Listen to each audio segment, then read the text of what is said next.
Breaking tonight, adding injury to insult. The terrorists hack our military while the administration tries to do damage control on all fronts.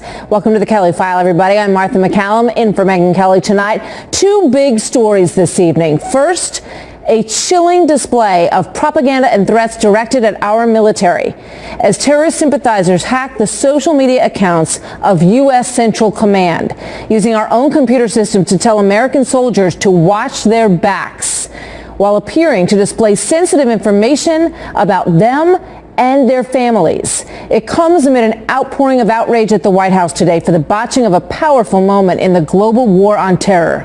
Team coverage of both of these stories with Chief White House Correspondent Ed Henry, Mark Thiessen, former chief speechwriter for the President Bush White House, Fox News General Military Analyst General Jack Keane, and State Department Deputy Spokeswoman Marie Harf. But first, from that stunning show of solidarity in Paris. Dozens of world leaders marched arm in arm yesterday to send a clear message that terrorism will never win.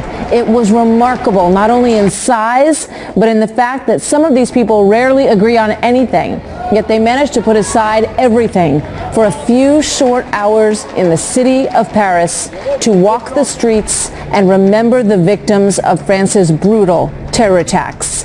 And not a single high-level United States representative was in the group. Tonight, the White House taking serious heat for that. If there's ever a picture that says our policy is leading from behind, that's it. Even the left-leaning New York Daily News saying, quote, "You let the world down." And then there is this from the New York Post. "Sorry, Charlie, Obama's team goes AWOL at Paris rally against terror." It is an idea that was echoed by MSNBC's Andrea Mitchell. That was a stunning absence. Just look at the pictures of the Unity March Sunday. 40 world leaders, including all of Europe, even Israel's Benjamin Netanyahu, along with his adversary, Palestinian President Abbas, but not President Obama, not Joe Biden, or anyone from the cabinet. The Politico website called it, quote, Barack Obama's French kiss-off in their headline, saying the president's decision to skip the Paris march raised eyebrows, while Forbes' headline reads, "Shame on President Obama for skipping the Paris Unity rally against terrorism." A point CNN's Jake Tapper addressed with the president's former spokesman, Jay Carney. Certainly you'll grant the point that there's something wrong when the good wife had higher Obama administration representation with a cameo from Valerie Jarrett, then this very important rally, perhaps the most important rally in Europe in a generation. That stings.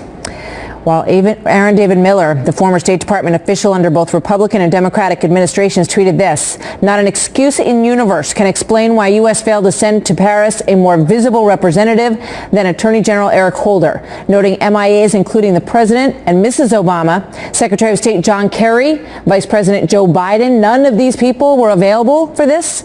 By this afternoon, he writes, even the White House itself will acknowledge the mistake. Some have asked whether or not the United States should have sent someone with a higher profile than the ambassador to France. And I think it's fair to say that we should have sent someone with a higher profile to be there. Our Chief White House Correspondent Ed Henry reports tonight. Ed, good evening. Good to see you, Martha. What's particularly curious is the case of Attorney General Eric Holder. As you noted, he was in Paris this weekend, but decided to skip the rally. His aides say that's because he wanted to get back to Washington by Sunday afternoon after he taped 4 Sunday morning talk shows back here in the U.S. Unclear what he needed to get back to in Washington. They haven't answered our questions about what else he had to do. Josh Earnest today at his briefing insisted that the White House wanted to send someone, perhaps even the president. So I pressed him, what went wrong? Why didn't you? Well, Ed, I've sort of tried to describe to you exactly the situation here. That we're talking about a march that came together with essentially 36 hours notice, and a march that occurred outdoors with an obviously very large number of people who participated. How do you explain then that the Israeli Prime Minister, Benjamin Netanyahu, he made it there? He's a huge target, obviously, unfortunately. Well, I will allow the Israelis to discuss what security precautions they had in place. We haven't gotten an accounting of what the president did Sunday. I haven't spoken to the president about what he did yesterday. So I guess I prepared for a lot of questions today, but I did not prepare. But for a question based on what the president was actually doing. Why couldn't the Attorney General? He was in that city, so there's no issue of security was already in place. How could he not attend? And I'm not aware of the details of the Attorney General's schedule for yesterday. What I'm telling you is that, yes, we believe somebody with a higher profile should have been asked to attend. Now, you heard Josh Earnest repeatedly cite security as a reason for not sending the president, perhaps the vice president, while a Secret Service official did tell us it would have been a huge challenge at the last minute to send such a high-profile official. They say they could have done it, but they were never asked, that there was no ask of the agency, put together a plan, so the White House did not really consider it that seriously, Martha. No, so then how would the White House know that it would be a security problem if there was no request? Ed, thank you very much. Interestingly, a lot of the harshest criticism that we heard today for the White House came from media outlets that are usually tend to be sympathetic to the president. But it was also a moment for some potential 2016 contenders to get on the record on this one. Here is Senator Ted Cruz. Where was the president? Where was the vice president? Where was the Secretary of State? Where was the Attorney General who had been there moments before, but chose to get on a plane and fly back home? Mark Thiessen, former chief speechwriter for President George W. Bush, an American Enterprise Institute fellow, and Washington Post columnist. Mark, good to have you here with us this evening. You know, obviously when all of those people that were just listed were not available or couldn't make it, this was a deliberate decision. This was not an oversight. Clearly it was a very deliberate decision not to participate. So how do you explain this?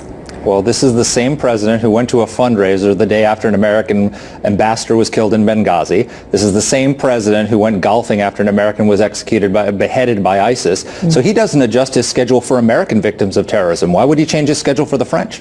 But, you know, it seems to me that there's a fatherly role that comes along with being president, that there's a healing role that comes along with it. And in all of those instances that you name, the president sort of did not step up into that role and say, do not be afraid. I think of the people standing up in Paris with the not afraid signs. And it made me think this afternoon of the moment when President George W. Bush, during the World Series in October of 2001, while the city was still literally burning and the security concerns were rampant, did this.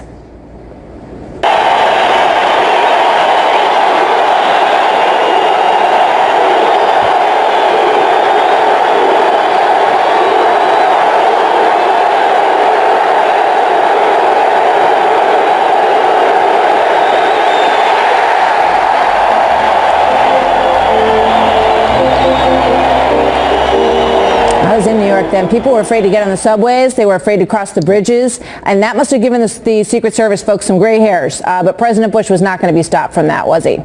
Absolutely he wasn't, and he was in ground zero just a couple of days after 9/11, standing on top of the rubble. And this was at a time, by the way, if you think about it, when we didn't know exactly who had attacked us. We knew it was Al-Qaeda, but we didn't know who KSM was. We didn't know who the mastermind of 9/11 was. We didn't know if there were other sleeper cells in the country planning follow-on attacks. It was in the context of the anthrax attacks and all the other things that were going on. So it was a very dangerous time for America. So I just don't buy the security argument that the Obama administration is making. But let's give them that.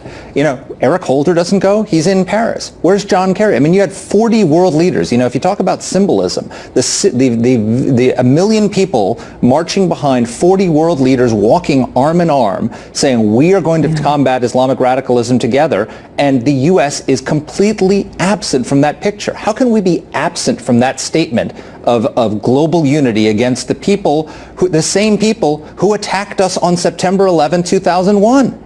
And these other world leaders, you know, what we've heard from Canada, what we've heard from David Cameron, they don't seem to have a hard time constructing sentences to call this what they believe it is, Mark.